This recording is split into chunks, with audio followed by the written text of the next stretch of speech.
No visible lethal wounds. Slight damages on the body seem to have occurred after death, Githe noted as she finished her first look at the dead Tystri in front of her. 4 of the corpses found, 1 from each of the repurposed mining sites, had been brought on board and were now kept in the medical bay.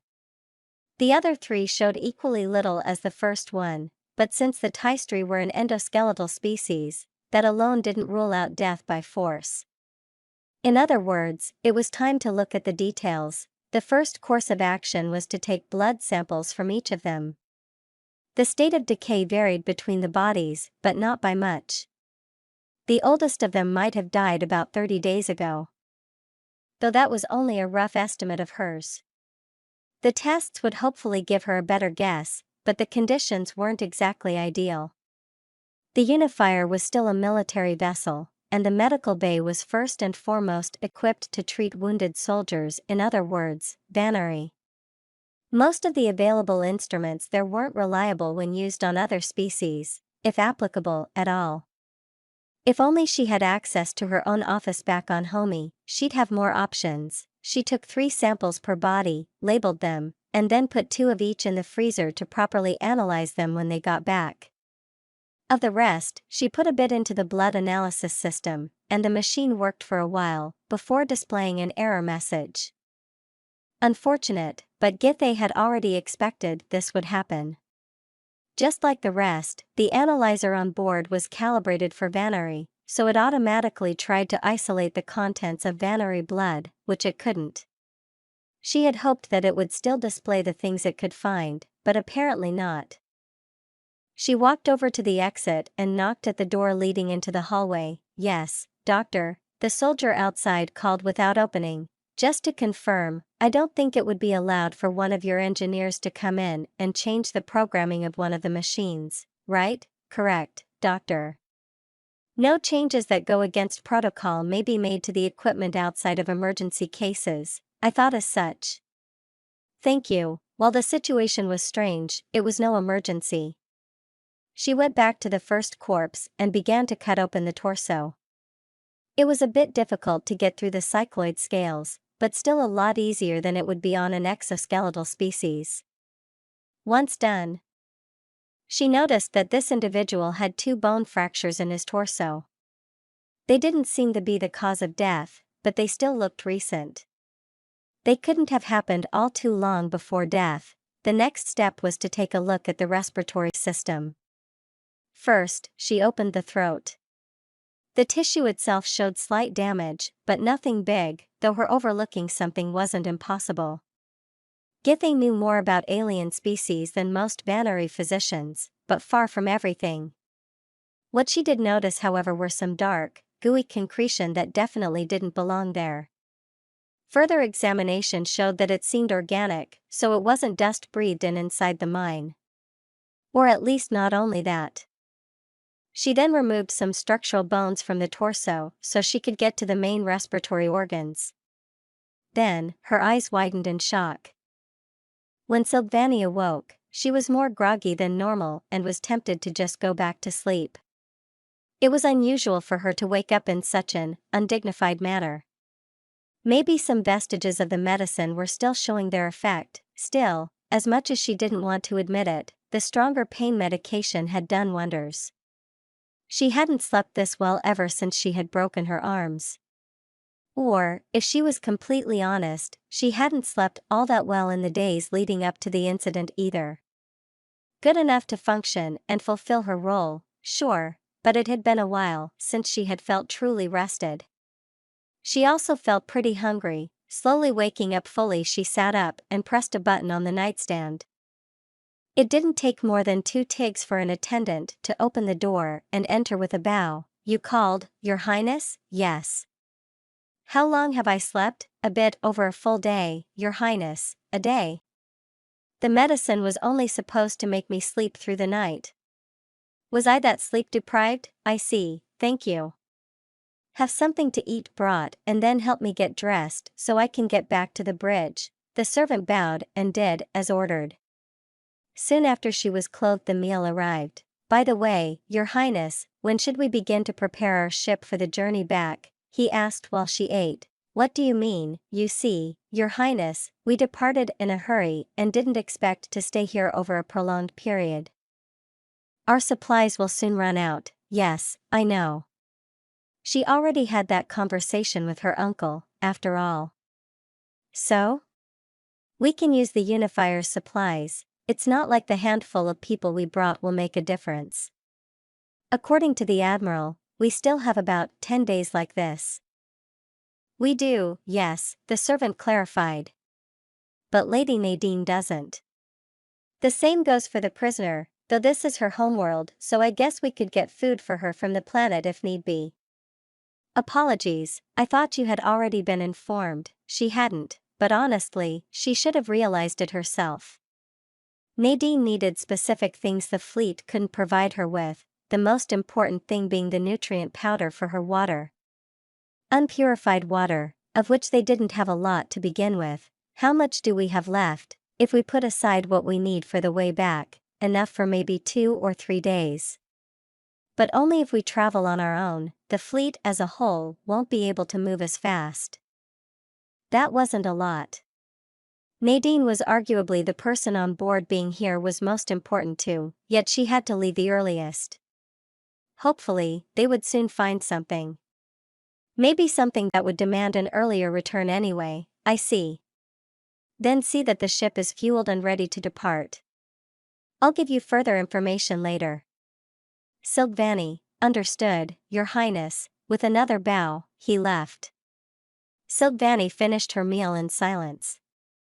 As her body got more and more awake, the dull pain in her 2 broken arms returned as well. She took a dose of the weaker pain medication and went back to the bridge. Both her uncle and Nadine were there, focused on something on the console. The princess stepped closer and sure enough, the human's sharp senses quickly noticed her approach. Good morning. Are you feeling better? Yes, notably so. Good morning to you as well. Although, is it morning? I was told I slept for quite a while. Nadine paused for a moment. Well, we're in space, so if you ask like that, no, I guess. I myself woke up maybe 2 hours or so ago. Sorry, I mean, how much was that? 5 invis? And Doc is currently taking a look at the corpses. The last word immediately caught Silvani's attention, and not in a good way. Corpses, right, you were already asleep when that happened, Mirtan explained. Your friend here managed to make the prisoner talk. Her uncle gave her a quick rundown of how they discovered the former mining sites as well as their shocking contents. That was. He looked at his console, 38 invis ago. Since then, the situation has gotten so much worse that one wouldn't be wrong to call it a disaster. If we combine the teams, the total number of corpses found in the mines so far is about to reach 5 digits. And we are still just scratching the surface from what we can tell. The tunnel system appears to be massive and our progress is slow. I've already increased the member count on each team as much as possible, but I doubt we'll be able to scout it all. Well, pretty much the entire planet depended on their mines, so large cave systems like these were to be expected. But this many corpses, having so many dead bodies confirmed, made the situation much more dire. Her uncle was right, this absolutely was a disaster. What could have killed so many? That's what I hope your doctor will tell us. Silvani thought for a moment before pulling Nadine aside. Are you okay? If hearing all of this is difficult for you, thank you, Sil, the small alien said earnestly, but it's okay. It's an insane tragedy, but hearing it in the reports. I mean, I'm not down there seeing it. Hearing it in the reports is more like hearing it on the news. You know what I mean? No, well, anyway, I'm as fine as I can be right now, really. Silvani nodded, choosing to believe her, and the two went back to Mirtan. The princess then got to the console and opened a comm channel to the medical bay. Doctor, can you hear me? Yes, Your Highness, the doctor answered through the speaker. Did the stronger medication cause you any issues? It didn't, and I thank you for it. But now I wish to know if you already found something out. I already was briefed about the general situation. So far, I could not determine from what they died, although I could rule some things out.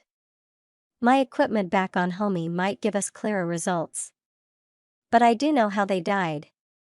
Somehow, their respiratory organs are severely damaged, much more that could be explained with simple decay. The entrance was sealed, right? Nadine chimed in. The standing air and built-up heat could have accelerated the process, yes, but not to this degree.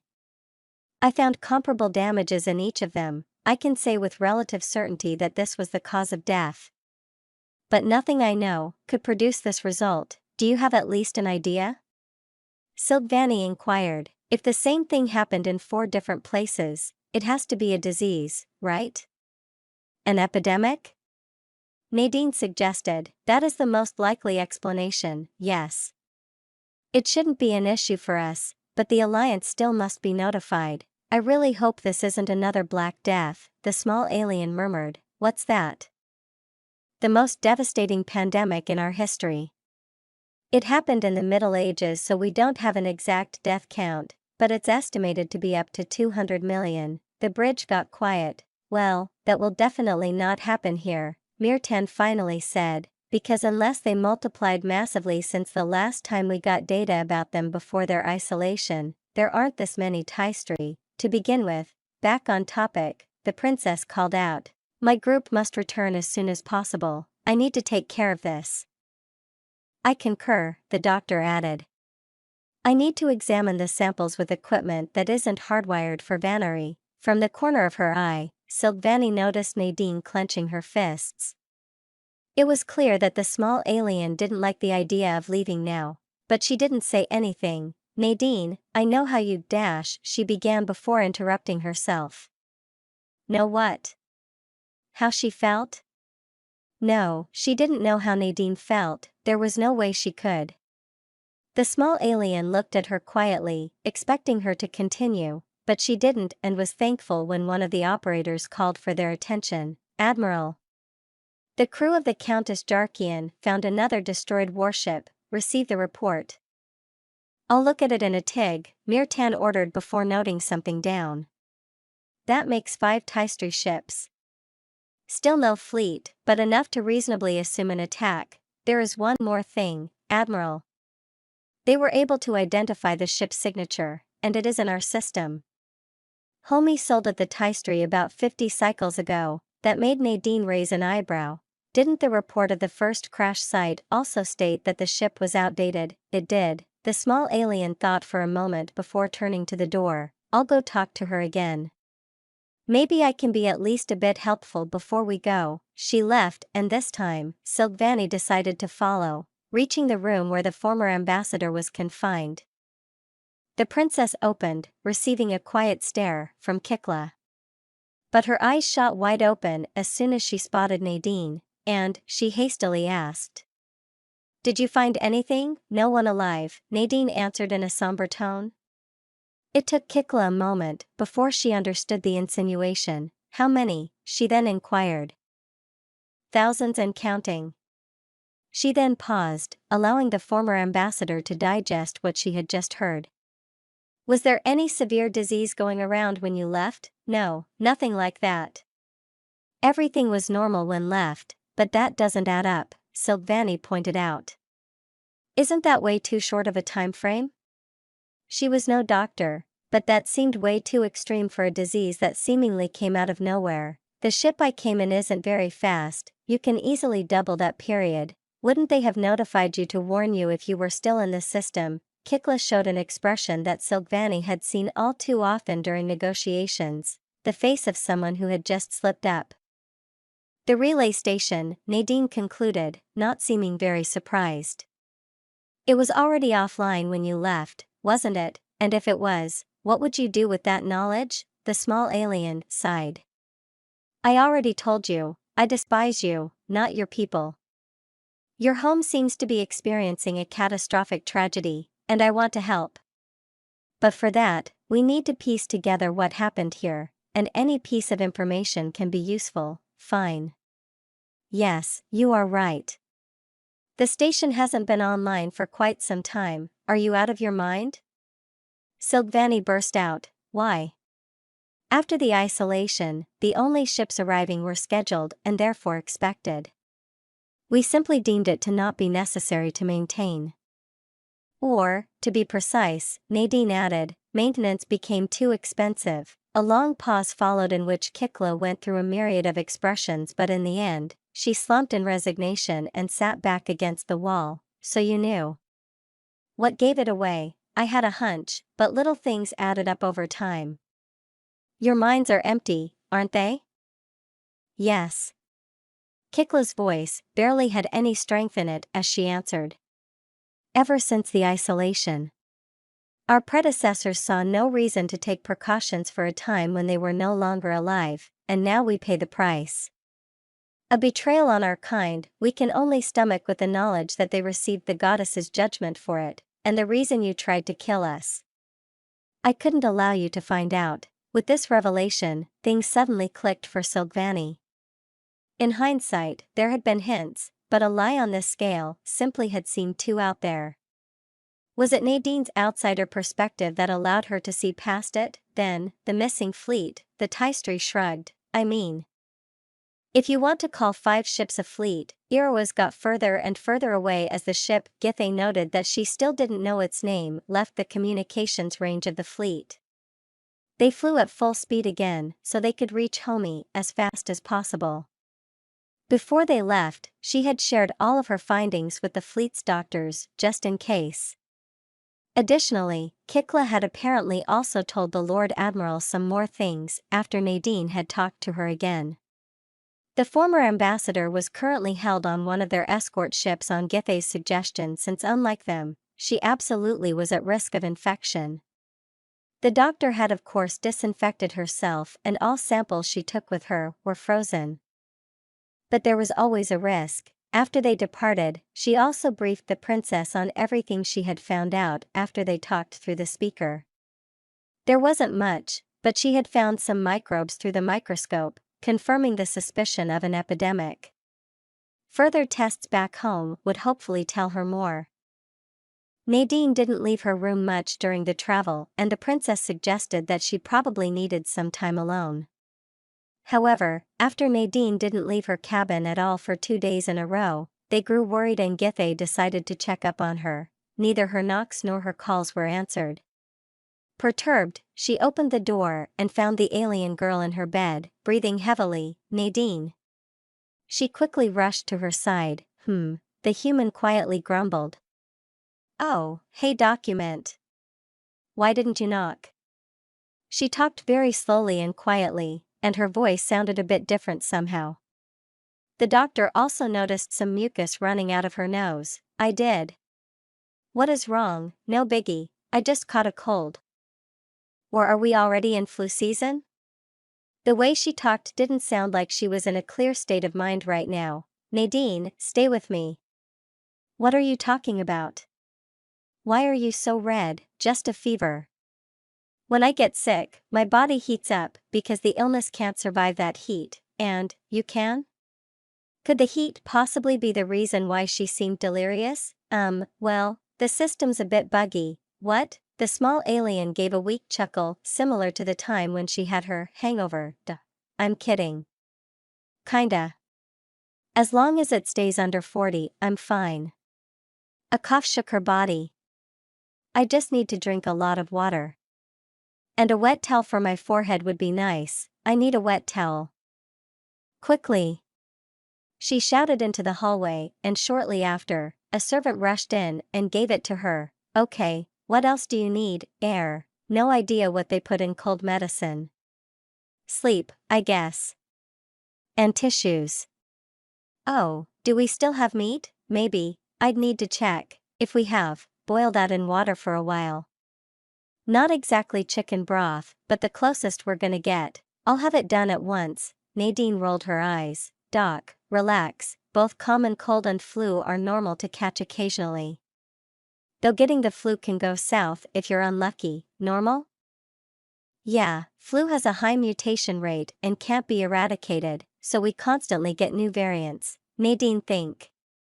What by the first ones is normal about catching a human disease in an environment that never saw another human besides you? Ever? The small alien went quiet and merely looked at the ceiling. She blinked. Then she blinked one more time. Finally, she opened her mouth again. Oh, crap.